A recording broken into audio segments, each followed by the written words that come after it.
طيب بسم الله. النهارده الاثنين 19/1/2026. دلوقتي تقريبا وقت الفجر كده، وبصراحة اكتر وقت في اليوم بحس ان هو كده ايه، في سكينة مش طبيعية، ودي حاجة الصراحة انا بعشقها جدا في الوقت ده. الفيديو ده هنتكلم عن ايه؟ الفيديو ده يعتبر هو موجه اكتر للطلبة، الناس اللي زي حالاتي اللي لسه تدرس. هتكلم عن مفهوم كده معين، وحاجة تقريبا كلنا بنحسها في وقت الفاينل لما يكون عندك امتحانات وبتاع. فانت في حالة كده بتخش فيها، تمام، انك حرفيا كأنك دخلت صومعة، انت دخلت صومعة مذاكرة، تمام. انت مش شايف حاجة، لغيت حياتك كلها، بتلغي هواياتك، بتلغي كل حاجة، وبتبدأ تركز قوي في الصومعة دي. آه، اللي هتكلم فيه هي فكرة مختلفة شوية، وهي حاجة، فكرة احنا ليه بنكون جامدين قوي ايام الفاينل. يعني انا بحاول افكر كده ايه اللي بيخليني انا نفس محمد بالظبط، ولكن محمد بتاع الفاينل مش محمد بتاع طول الترم نهائي، ده انسان مختلف 180 درجة. فايه اللي بيخلينا وقت الفاينلز بنكون عندنا اهتمام رهيب، تركيز، احترام للوقت، كل حاجة. انا بشوف ان من اهم الاسباب اللي بتخلينا نركز قوي في الفتره دي هي وجود الديدلاين.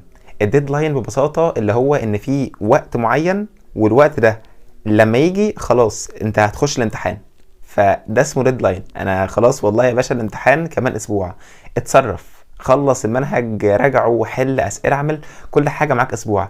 فطالما في ديدلاين فانت هتلزم نفسك وهتخلص الحاجه دي. طب لو انا قلت لك مفيش ديدلاين، انا هديك كده ايه، كتاب ذاكره مثلا واقعد شهرين ثلاثه وبس مفيش ديدلاين، والله ما انت تذاكر حاجه، انت مش هتذاكر وبراحتك خالص. فالموضوع بيرتبط بنسبه كبيره جدا فكره الديدلاين.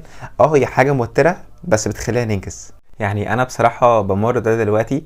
انا عندي امتحان كمان 5 6 ساعات كده ولا حاجه.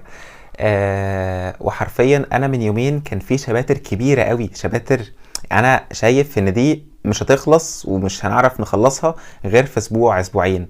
لا وسبحان الله، يعني تلاقي انك طالما انت في ديدلاين يا باشا، امتحانك بعد بكره، فانت خلاص هتلم نفسك وكله اتلم. يعني انا ما كنتش متخيل، انا كنت بحط التو دو ليست كده وانا مش مصدق نفسي، اللي هو ماشي يعني هكتب وخلاص، بس ممكن نخلص وممكن لا. بس فعليا لا، بتلاقي ان ربنا اكرمك وانك الوقت فيه بركه، وتلاقي ان الدنيا حلوه. طيب انا ليه بتكلم عن ديدلاين؟ انا ببساطه عايز اقول لك انك لو في حاجه معينه، كورس معين عاوز تاخده، تدريب معين، حاجة معينة انت عاوز تعملها، تمام، وتحققها، فمهم جدا انك تحط لها ديدلاين. ما ينفعش انك تسيبها كده سايحة.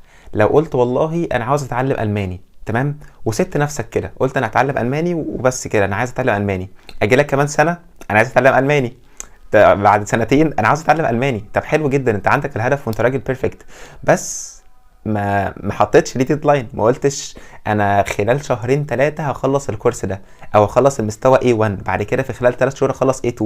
وده اللي بيميز فكره الكورسات عامه. يعني انا بشوف ان اكتر فكره او اكتر حاجه مهمه في الكورس هي فكره انك ملتزم بديدلاين. يعني مثلا لو خدت كورس في لغه معينه، انا بالنسبه لي اكتر حاجه تفرق لي هي فكره الديدلاين، انك كمان 3 شهور هتخلص المستوى ده وهيكون في امتحان، وانت بقى ويعني انت ومذاكرتك، والله ذاكرت هتخش الامتحان، ما ذاكرتش هتخش الامتحان برضه.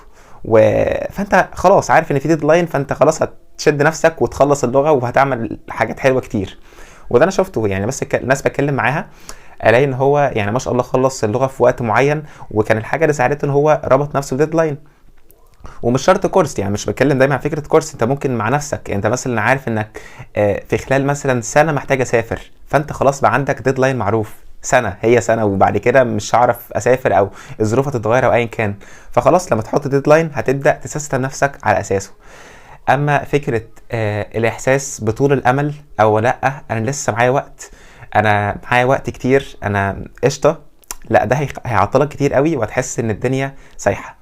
فدي تذكرة ليا وليك، فكرة انك حاول تحط ديدلاين لكل حاجة. مش لازم تضغط نفسك قوي، يعني ممكن عادي جدا حط ديدلاين وقول والله انا لما اخلص الحاجة دي انا هكافئ نفسي، انا مثلا هخرج الخروج اللي انا عاوزها، او هكلم صحابي اللي انا بحبهم، او هعمل اي حاجة، انت شوف الحاجة اللي بتحبها واعملها كمكافأة. بس ولكن يعني فكرة انك تسيب وقتك او اهدافك متمحورة بدون ما تحط لها فريم معين كده بوقت او وقت معين، هتحس انها صعب جدا انك تحققها. يعني برضو افتكرت حاجة اللي هو حاجة كده درسناها شوية، بتقولك انك لو هتحط هدف خليه دايما سمارت، اللي هو الاس ام اي ار تي، وكان فيها التي اللي هي تايم بيزد، يعني يكون مربوط بوقت. انا عايز اخس 10 كيلو في خلال سنة، لو ما قلتش سنة دي ابقى قابلني، هتطول معاك 5 6 سنين ومش هتعملها. انا عايز اتعلم اللغة دي في خلال 6 شهور او سنة ونص او سنتين او ايا كان. ففكرة الديدلاينز وانك تحطها في حياتك وانك تخليها بشكل ما يضغطكش قوي بس يخليك ملتزم، ده هيكون تحفة جدا. بس